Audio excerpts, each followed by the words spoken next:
Forestry and Environmental Studies. So I'd like to welcome the two amazing panelists that we have today to the stage. I'm going to introduce them. They're going to give us a brief presentation of their innovative work. And afterwards, we're going to open the discussion around what sustainable innovation really means in this region of the world. So I'm going to start with Fabián Suárez. Fabián is the managing director of E-Ray Latam, co-founder and board member of E-Ray Europa GmbH, as well as the chairman of the board of Wamala Energy Limited, a company based in Uganda.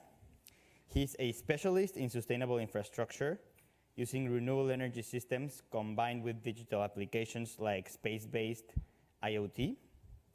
In 2018, he was awarded the title of Innovator Under 35 Latin America by the MIT Technology Review. As one of the most promising leaders at Latin America, he has led projects in East Africa and Latin America, introducing renewable energy and digital applications to rural communities. His projects include a smart river turbine with an integrated satellite-based monitoring system, as well as an innovative solar-powered refrigerator technology for the dairy sector. Fabián has an MSc in mechanical engineering from the Technical University of Darmstadt in Germany. So please.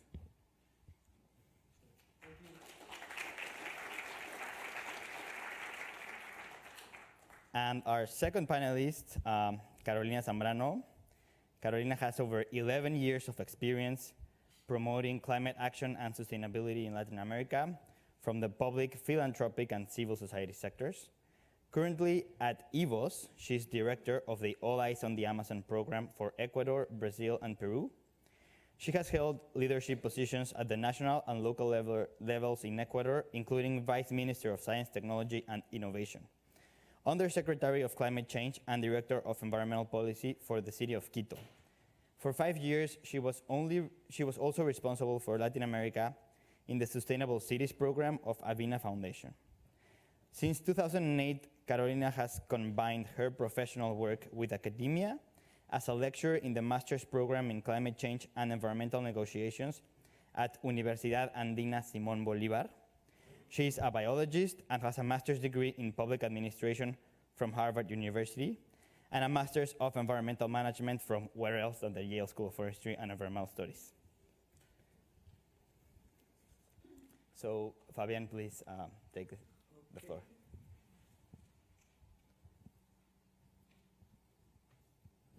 So, now everyone hear me? Good. So I know that it's difficult because we were eating, so I want to try to make it that soft that you can have some information. So, wait. Okay, good. So let me introduce myself again. So I'm Fabián Suárez.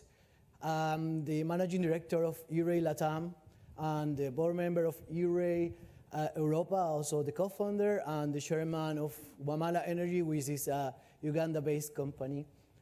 In 2018, I was selected, as Diego said before, as one of the most promising leaders from Latin America because of the innovation that I was working with. And since then, so there is some things that is going to happen. So before this, I always like to ask you, so how do you define the future? So when we think about future, we started to think about futuristic cities. We think about a lot of innovation in big cities, but let me ask you something. So how looks the future in rural areas? So have you stopped and think how is going to look our rural areas in the future? So I think this is something that is not really common. So now, before answering that, I'm going to give some facts. So what is the actual status in most of the rural areas? But I'm just going to take two problems. So there is a lot of problems, but we are just concentrating two of the problems that one of the speakers says before. So climate catastrophes, there is 2.6 billion affected by catastrophes, especially by floods, water catastrophes. And the problem, or the biggest problem in developing countries is that there is a lack of information, there is no infrastructure to have at least some acknowledgement what is happening. So what happened with this problem is when we try to analyze, if we don't have information, we cannot take actions. So that leads to an unsustainable development, which is social. We lost life, which is really a big problem, and we lost infrastructure as well, which is social, economic, and environmental. So this is our first problem. The second problem is the lack of energy or lack of infrastructure in most of these rural communities. So there is 1.2 billion people now without access to electricity. I'm not counting the people who has maybe just 2, 3, 4, or 6 hours of energy per day or per week. So this is just the people who has no access. So, but when we started to think about the develop of them, so we think, okay, what they need. So they don't need a turn off lights, turn off. So turn off, that don't bring nothing to them. They want develop, they want opportunities, and then is what we started to think different. So why we don't use this energy and put it in a productive use, which is the cold change. So the average of spoiled food is almost 30%, and in tropical areas, which is most of the Latin American, rise until 50%. So we have a really, really huge problem here. So after that, we come here. So what do we do? So we put sustainable infrastructure, which is based in 2 parts. So the first is like a solar kiosk, how you see here, for example, right? We have solar panels, and now we are designing that pass with the environmental, because they have different like insights for the architecture.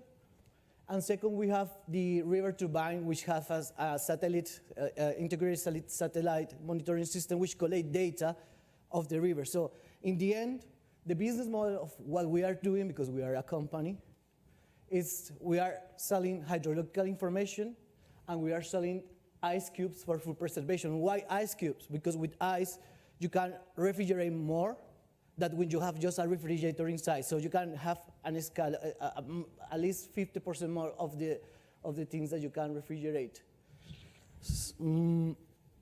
Okay, so that is what we are coming with innovation. So I'm going to talk a little bit about what is this river turbine and what is innovated from the technological point of view. So it is like a wind turbine, exactly the same principle, but in water. And second, it collects data with the satellite monitoring system with its relative cheap, because we heard like, okay, satellite, maybe technology is expensive, but not really at the moment. It's getting really, really cheap to implement it. And the second, so you are like familiar with the energy, these batteries can complement the solar production because this is 24/7. So it's this little turtle which is working every day and giving some more, so you don't need to use too much batteries, and that makes like the system or the renewable projects more profitable. So and the second comes with, is not technological, it's the business model or the operation behind. So we operate the system that is built on an operate model in community base, and the principal problem is I just say to people, so imagine you are in your home, somebody knocks your door and say, okay, I'm going to install something in your house, and then they go. So I think it's really uncomfortable, right? So it happens exactly the same with these rural areas. That's why you have to have some, for example, for the hydrological information, we empower the communities through this system. We hire mainly women from the communities, so 2 to 3 sustainable jobs where they are going to operate with us and with our help. And second, we produce ice and technological information. We want to extend to internet, but it's not the case at the moment. We are just trying to figure out how we are going to do that in order to make sustainable development. So I'm going to talk also the innovation that we did in Africa. So the problem is the cooperatives of dairy cooperatives, they cannot sell the energy, or they cannot sell the milk, the evening milk that they collect because there is a lack of cold change. So what the University of Hohenheim did, because it was innovation from there, but we just take it and execute it, was to generate ice, and the cans, we put the ice around the cans, and they are increasing 30% of their production. So the incomes we are renting to them, So we take the 50% and they are increasing almost, some of them, they are increasing up to 40%. So that is how we are innovating. So the challenges. So let me give some, for example, one good example that happened the last week. So we are working in the north of Colombia with an indigenous group, which is called the Taironas. It's in the Sierra Nevada in the north. So we started to talk with the leader, and we say to him, like, okay, tomorrow and the next day we are going to make some conversations, some questionnaires. So in order that you prepare yourself, that we are going to do that. So what he answered is, no, do it now, because it was already like 9 in the evening. Do it now, because now I'm going to sleep and I'm going to drink with the answers, and I can answer you tomorrow. So we were like, okay, so this is the kind of challenges of mentality. Even if we are from Latin America, we are not used to her, so we have to adapt it. And second is, for example, in this case, it was in Africa, we started just with the leader, and you see how people come in and they are trying to organize themselves. And how we say before, the public sector, because we have here a really big interest of the public sector, there is not enough private-public partnerships, so that makes, obviously, this system not really sustainable sometimes. That is the challenge that we are facing. And the last but not least is the little kids. So it's now how to implement them, how to empower them, because now so most of the people are just focusing on adults, but they are the people who are going to, let's say, bring this innovation further. But not just challenge. So the good thing, I would like also to say, the optimistic thing is that they are really open. They want to develop themselves. That is something that is really, really beautiful. And there is some movement of green banks and other things to find this kind of infrastructure. So what is the vision? Is to make a network of information with the communities that is going to help for example, all these big institutions that are taking this information and they are making statistics, or they are making water management, etc. So what we want to do is connect this local value change with high local value change, for example, from big cities, international, etc. So we want to implement around the rainbow tropical regions this concept and empower the communities as well. So this is kind of the partners and networks that we have at the moment. And I hope that someday come the Yale University as well here. And in the end, just my presentation.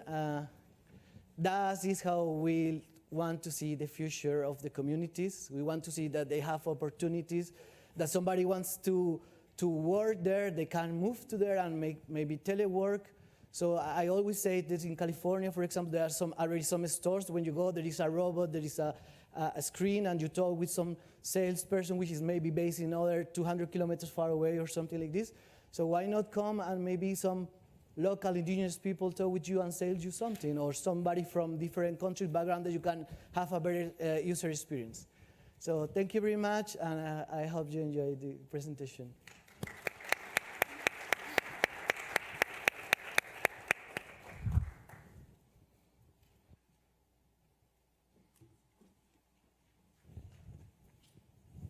Hello, everyone. It's very nice for me to be back here as an alum, although I do think that perhaps we're losing a little bit of the Latino representation here at FES, but I'm very happy that you are putting the way in. So I'm right now going to bring all of your eyes to the Amazon. How many of you have been to the Amazon? A lot.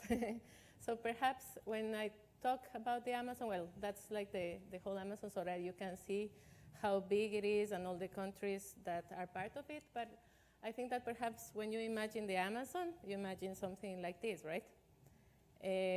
But today I want you to also think about the human Amazon, because there are like almost 40 million people living in the Amazon. There are cities also in the Amazon. And something that may have not been mentioned before as one of the assets of Latin America, besides biodiversity, water, energy, etc., it's the people, because there's a lot of cultural diversity and traditional knowledge associated to that diversity. And this is also what's going on right now in the Amazon. There are some places and landscapes that look at like this right now because of the different things that we're going to see. And just some numbers. There's like more than 400 indigenous peoples living right now in the Amazon. And as I said before, almost 40 million people living there. No?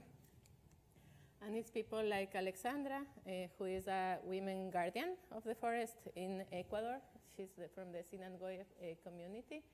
And everyone has a story to tell, no? But everyone there is currently under threat. And it's not only under threat because of climate change, as we have seen, but also because of all the pressure that is being put in the territory, especially for natural resource extraction. So when we talk about the relationship between the Amazon, our Latin American countries, and the world, we also should think about trade and the fact that most of our countries are now reprimarizing the economy. So it's like a neo-extractivist economy. We're even becoming more and more dependent on natural resource extraction, oil production, mining, and also in the case of Brazil, soybean production. So this is from MIT's Atlas of Economic Complexity. And you can see, for example, in Peru, in Ecuador, in Bolivia, that we all depend on the brown part, which is oil, crude oil, petroleum, etc. Then also iron ore, for example, and and mineral extraction like copper and zinc in Peru. And finally, as I said before, in Brazil, soybeans, right? So we're all interconnected, and whatever is going on in the Amazon or in our countries is completely related to what is being consumed by other countries. No? So this is the push for commodities, and the next frontier of commodities is the Amazon. So this is putting all the people that are there and also the Amazon itself under threat. I'm sure you saw a lot of news and especially pictures in social media related to the Amazon fires that happened mainly, especially in Brazil and also in Bolivia, not only in the Amazon, but also in the Chiquitania. And we see that only last year there were like 80,000 fire spots in the Brazilian Amazon. But perhaps what is very important to see behind those fires and behind those maps is also that there was, at least in Brazil, a black market associated for that. People were being paid around $250,000 per hectare burned. So there's a market behind that. There's also mafias and also a push for deforestation, specifically in the Amazon. And then, of course, in Bolivia, we also lost 1 million hectares that were burned. So this is the people suffering there. And together with fire and the push for natural resource extraction, we also see a lot of deforestation going on. This is the Andean Amazon countries, and we see all the places where there has been a very high or medium to high forest cover. No? So you see it's all over the Amazon, and you see how land use is changing very quickly, especially when it's related to new roads that are being put there that are associated also with oil extraction, for example. So there we see one part of the northern Amazon of Ecuador in 1977, and this is the same part in 2002. And right now it's a lot worse, but I don't have like a current thing. No? And you see a lot of different patterns also of deforestation. You see the forest, no forest. The one in the top is also related to agricultural production, and also another different types of deforestation that relate to mining, for example. And this is also the landscapes that we're seeing now. This is Madre de Dios in Peru with mining concessions. And this is some of the places that we are working at. So this is still in a reserve called the Camaracaeri. And you have the push for legal mining and also for illegal mining, especially in Peru, and now raising it also in Ecuador. So these are a little bit of the places that we are working on, and also how the landscapes that people live in and where they produce or they hunt, et cetera, they are turning into this. And also specifically in the cases of Peru and Ecuador, we also have a lot of problems with oil spills, and that is completely related not only to the availability of fish, for example, and food sovereignty, but also to health issues. And finally, another problem is also that the production of illicit crops is also growing and pushing in the Amazon, right? So this comes together, and this morning I was asking about environmental conflicts because this is the Environmental Justice Atlas, and we see that Latin America is a focus of environmental conflicts. And if we go to the whole world, out of all the environmental conflicts that are being that are seen in the world, 40% are being seen in indigenous territories, and they are also related specifically to natural resource extraction and the problem with land use, right? And there's a huge concentration, of course, as I mentioned, in the Andean Amazon countries and in the Amazon basin itself. And recently I was talking to my friend Alicia about Colombia, for example. There's also a lot of insecurity in Latin America. Latin America is the region in the world where the highest amount of social and environmental defenders are being murdered, especially in Colombia, where more than 100 defenders were killed in 2019, but also and increasingly in Brazil, given also the political situation there. No? So we are talking, when we look into Latin America and the Amazon itself, we are looking into a rise in anti-rights movements and also the occupation of political spaces by anti-rights movements, more insecurity, as I was mentioning before, the neo-extractivism that is rising also, and more inequity, because we're not the poorest region in the world, but the most unequal one. And in the case of the Amazon, it's less connectivity, which is also something related to technology and innovation. A lot of people are looking into eco-anxiety right now, and the fact that we feel hopeless and frustrated, and there's a lot of impotence in a way. But we want to see also this crisis as an opportunity, because sometimes when societies are shaken, it's an opportunity also to innovate and create new things and transform those societies, right? So that's where we come in. So we have my program, it's called All Eyes on the Amazon, and what we want to do is basically protect the Amazon rainforest. We work in Ecuador, Brazil, and Peru, but through the defense of rights, and especially land rights, of indigenous peoples and local communities there. And the idea is not only to look into the future and use technology, but also recover the memory and combine that technology with traditional knowledge, which, as I mentioned at the beginning, is also one of the assets we have. And use both to act on the ground.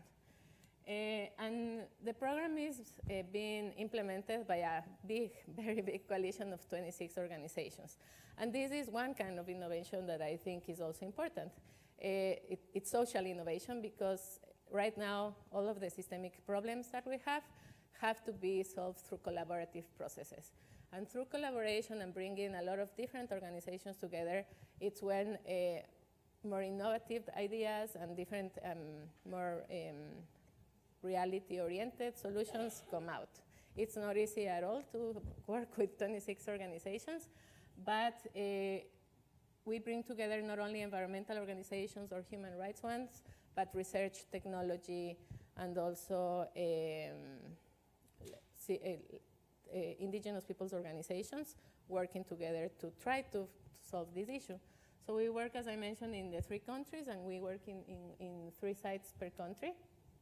But the whole theory of change of this program is to use technology to collect evidence. And we use not only, one member of the coalition is Lowell Forest Watch from WRI.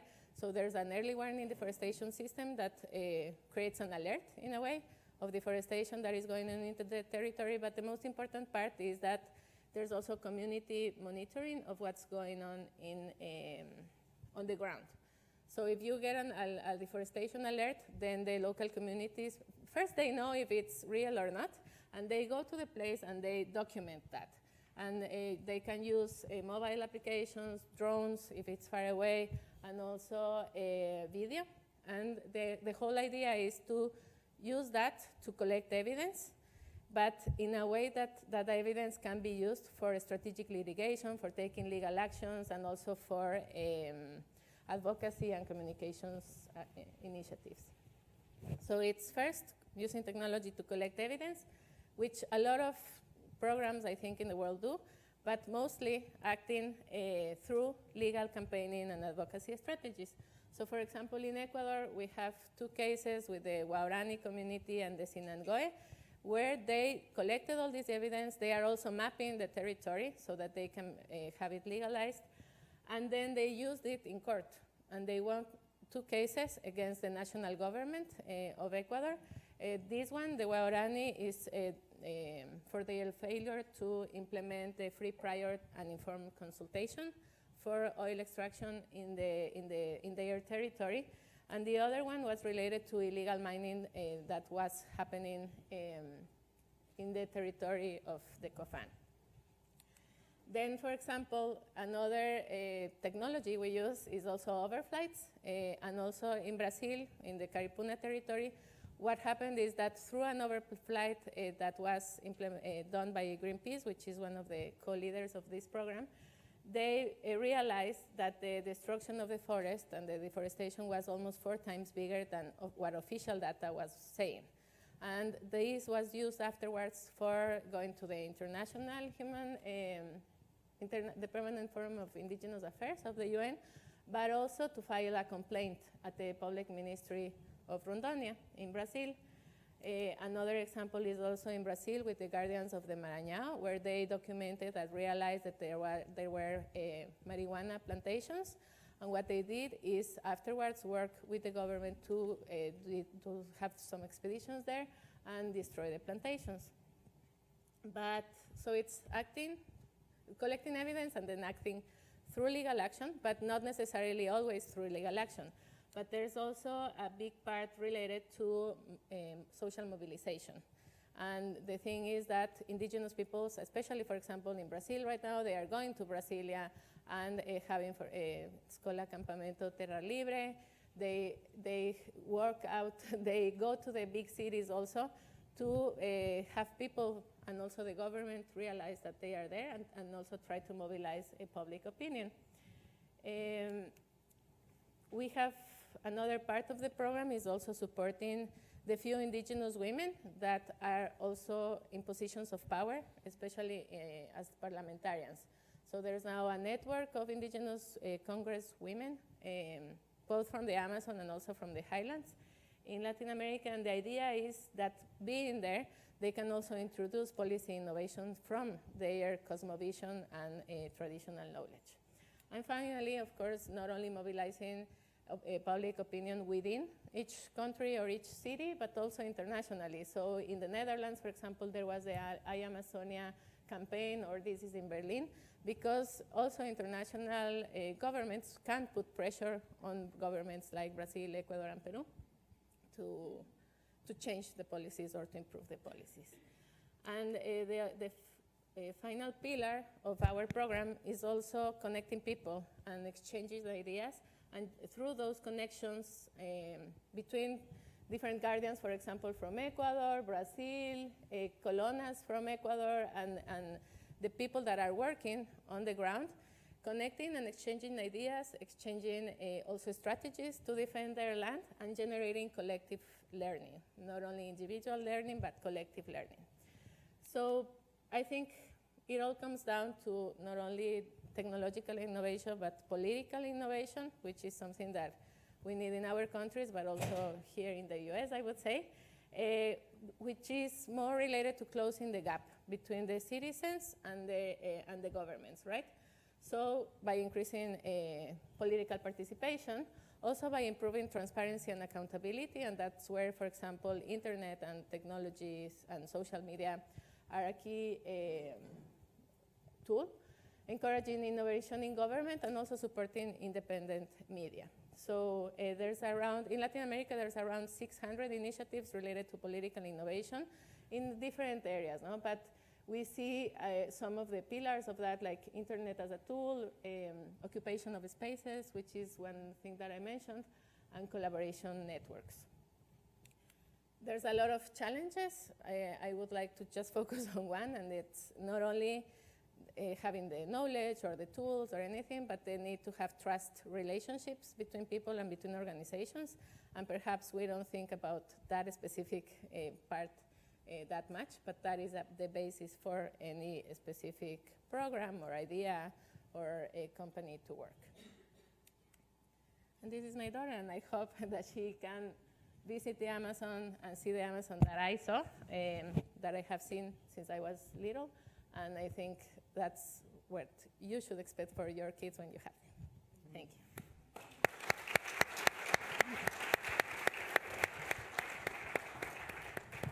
Yeah, great. Thanks so much to both of you.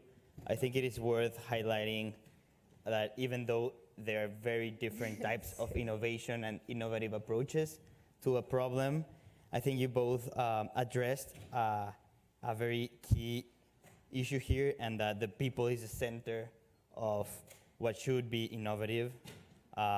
Fabian mentioned developing opportunities rather than just providing electricity or providing a way to switch light. Carolina mentioned seeing the Amazon as people rather than just a place of natural resources and a carbon sink. So that's a thought to keep in mind when considering innovation. So when we were planning this panel, the intention of it was to reflect and critique on what innovation really means in two ways mainly. One, in that often when we think of innovation, we think of ideas that are ideated in a foreign country and they come from outside and they're prescribed solutions, when the reality is actually that the best solutions are made from within. The next frontiers, as we mentioned in the panel, are actually in the country.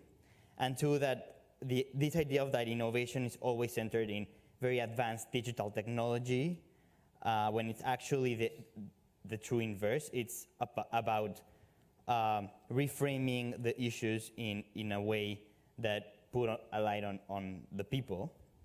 So in that sense, I would like to offer you the first question to open the discussion. And please feel free to take ideas from each other and recommend on them so that this transitions into a conversation. So my question is, given the broad ethnical, cultural, socioeconomic diversity that is present in Latin America, in your view, how do innovations in this region differ from those around the world? I don't know who wants to start. Okay.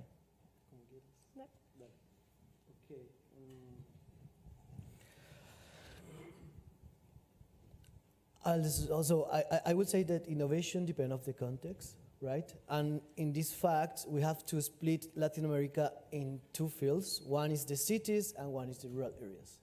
So this means that it's really diverse.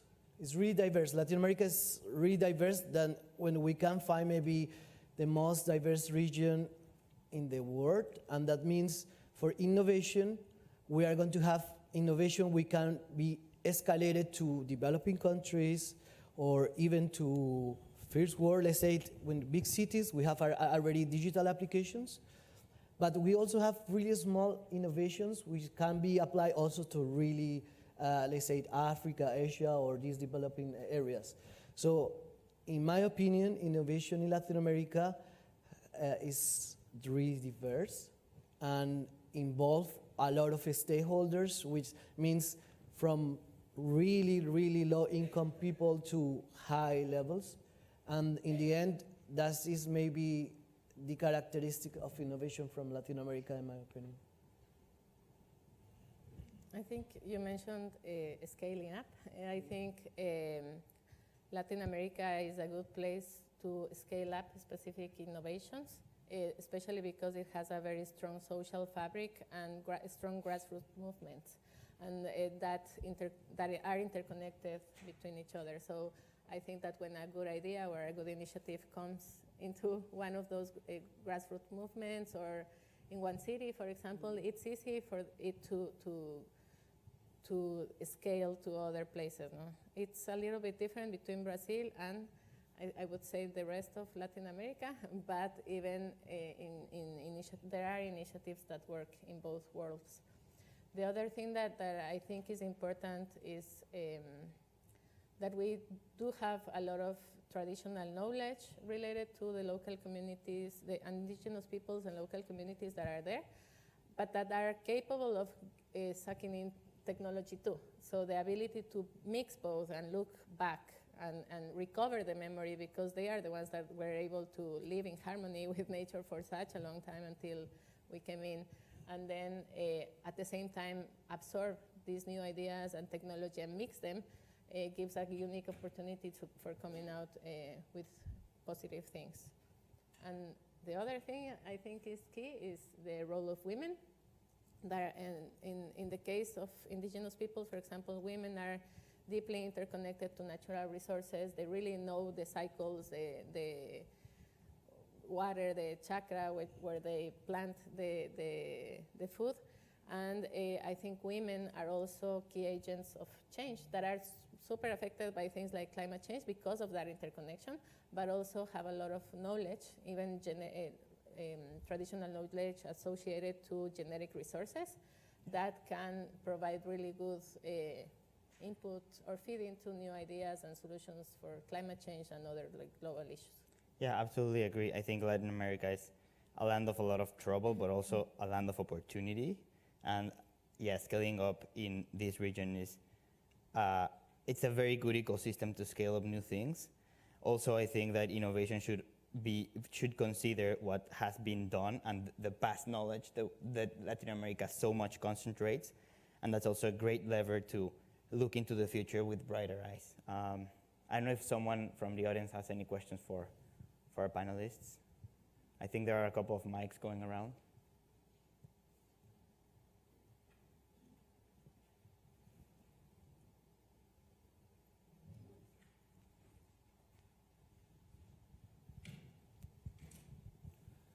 Hi, thank you for your presentation. My name is Jorge. I'm coming from Mexico, and I'm a master's student of the school. And I wanted to ask you a question about the payments for the electricity generation system that you're planning, because it's usually in this kind of initiatives that the funding of the actual physical project is a little hard, because the communities usually don't have much disposable income. And so I was wondering how have you been dealing with that? Is it that you are finding a different external source of funding? Are you considering ways of fundraising within the community, and how has that been working out for you? Has it been, would you like to have something else? Are you exploring different alternatives? And mostly. Okay. Yeah, that is the question that we solve, because there is these low incomes communities that, of course, they kind of infrastructure, sometimes they have a high capex. So what we do is, or what we are trying to do is, how we say, we build on and operate the system with the community. So the community, depend on what is the income, we agree in some part, but we sell the services to the community, we hire them. So it's not upfront sell, it's more like leasing or renting. Until we are available to pay back this. So in the end, what we would like to do is to have a big fund of these green banks that they invest in infrastructure, and we operate it, and then we pay back in a amount of time that we are going to negotiate with the banks. It was answered. So energy, we sell just like the services to the community, like it's ice cubes for depend of the region, but for example, $0.15 dollars per kilograms or something like this. So we sell just like small amount that they can pay for, and actually the other, which is the information, hydrological information, we offer it. We just give to the communities alarms or warnings when a flood is coming. But actually what we want to do is commercialize this information with different stakeholders in different high levels, that we can make sustainable the infrastructure from the economical point of view. Any other question?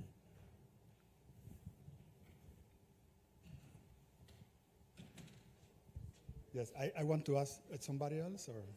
Okay. I would like to know your opinion about this conflict between the NGOs and the government that is very frequent in Latin America. In the Ecuador case or in Latin American case in general, what are the challenges about this, from this relation between governments and NGOs? I think the civil society sector and NGOs is a very diverse world also. We have big international NGOs, the bingos, we have national NGOs, indigenous peoples organizations, etc. And I think within that diversity, we do have a lot of NGOs that do collaborate in a way with the government. Others, for example, like EVOS, what we want to do is be in a connecting space in a way, because there are some NGOs that have access to elites, have access to decision makers, and others that don't, especially grassroots movements. So how to connect both is also key. And of course, there's the role of radical NGOs and resistance. And I do think that they are all playing a key role in the whole ecosystem and the system itself of social change. So the key issue behind that is how to connect and collaborate among them, so that you have one strategy where one plays the radical role and the other one the facilitating role, et cetera, et cetera. And that's the hard part, because at least from my experience in Latin America, sometimes there's a lot of competition between NGOs, between people also. So how we can go beyond institutional or organizational survival to actual collaboration and joint strategies to create social change, because the kind of change we need is a systemic change that relates to changes in norms, beliefs, and also like institutional environments, and that can only come from collaboration. But there's recently, at least in Latin America, we see a lot of uprisings also, mainly from social movements, not necessarily NGOs itself. But there's also a connection. No? I think that also responds to this anti-rights movement that is rising in Latin America, in South America more, and also the need for social movements to actually be there and try to go out to the streets, and unfortunately with a lot of violence and also the infiltration of political actors, but at least they are becoming social actors that, at least in Ecuador, for example, for a long time they were debilitados, like weakened, and now they are starting to rise again as social and political actors. Hi, wanted to say first of all, thank you both for both of your projects. I think they're both very inspiring that you're working so closely with the communities, both from the solar side and also the Amazon. I'm curious, when you talked about connectivity, a lot of developing nations sometimes have like rich in resources, but then unfortunately don't get to see the reward from that. And so I'm thinking with the mining activities, we were talking in Brazil, with the limited connectivity, trying to increase that transparency. How did you navigate working with the communities to establish trust to say that if you reported these occurrences, there would be no negative repercussions? And also, how did you, I guess from a technical standpoint, work around that limited connectivity? Because typically we'd have a lot of phone apps and connectivity in urban areas, but in these remote areas, how did you navigate getting that reporting? Yes, it's very interesting because I didn't talk about this during my presentation. But the cool thing that is also happening from this is that we have international institutions like Digital Democracy or WRI that work not only on the use of technologies, but the technology development itself. So what they are doing is working on apps like Mapeo with Digital Democracy, for example, that work offline. And also WRI is also doing the same with Global Forest Watch. So it is being adapted to a low connectivity environment where you collect all the data And if you get online, I don't know, a week after that, then you can upload everything and work on that. So the interesting thing that is going on is that the communities are using the technologies and the application, and they talk to the technology developers in these northern institutions, and through that communication and that relationship, the technologies are being improved so that they respond better to the local activity reality. And the same, a lot of knowledge is being generated also through the use of specific kinds of drones or kinds of cell phones that work better in high humidity contexts. And that is being shared in the whole ecosystem of human rights and technology and environmental organizations that work in these kinds of things. And hopefully can inform not only actions or programs that are taking place in the Amazon, but also in other tropical forested countries in the world. Fabian, would you like to comment on connectivity? Well, no, I think she's playing very well. Okay, Yes, perfect. so I think that maybe there's another questions, yeah. We have around 1 minute left, so our last question back there.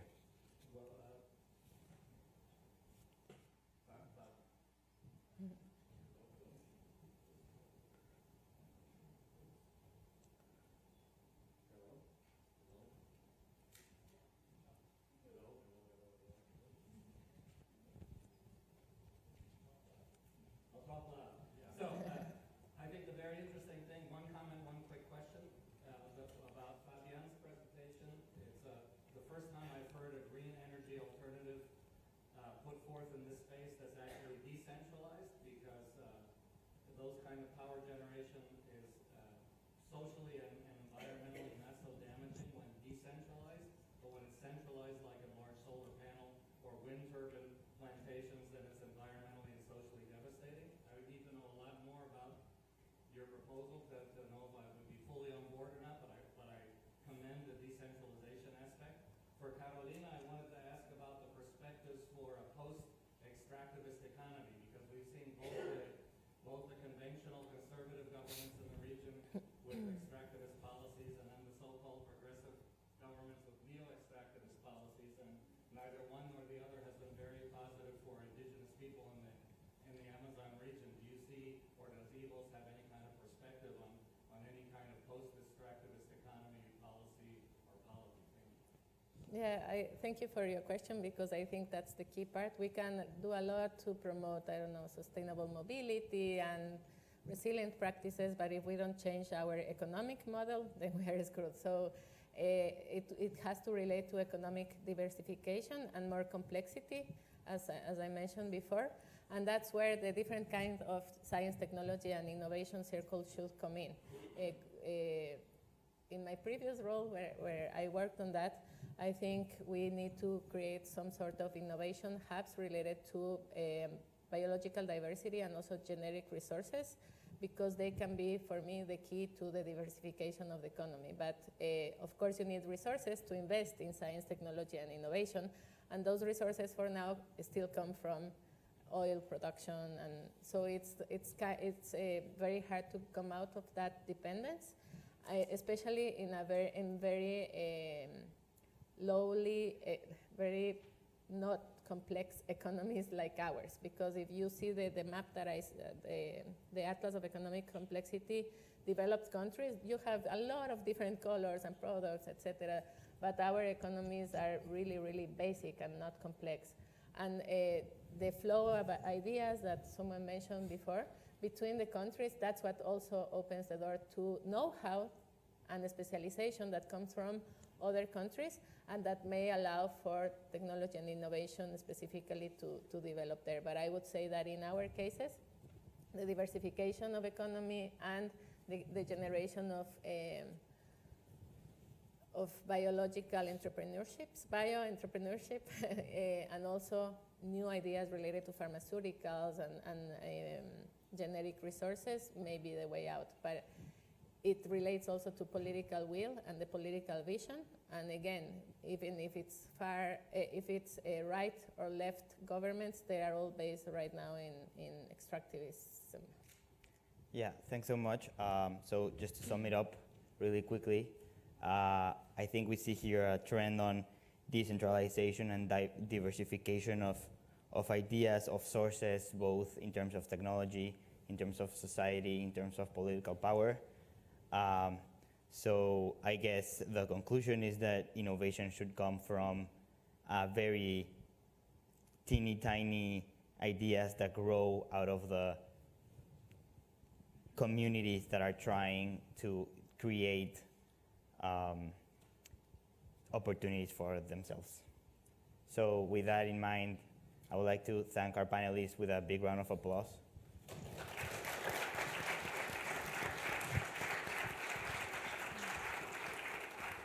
So I think just right now we have our next panel.